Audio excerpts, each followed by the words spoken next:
God, hope you're well. Got a little bit of gossip for you. It's going to all come out in the next day or two.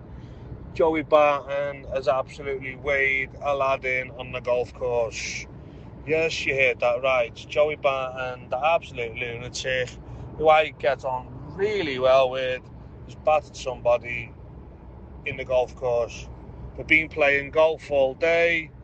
They go in the clubhouse, they're having an ale. One thing leads to another. This fella stands up. Kev Lynch, his name is, ex-Prescott Cables manager. Remember Mark Duffy, who played for Sheffield United? It's his uncle.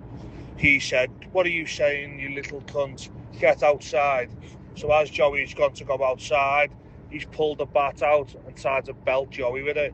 Joey's took the baseball bat off him and absolutely weighed him in. Like, give it to him properly with the basey. Mate, there's fucking plod all over the golfy. Where I just drove past it then. Forensics, the road shut off. It's a heavy one. He's been remanded in Nick, so he's in Walton now. He just landed on the wing earlier on today. He's supposed to get out at 2 o'clock, and he knocked on back because of obviously his previous. So he's on remand. Fucking crazy.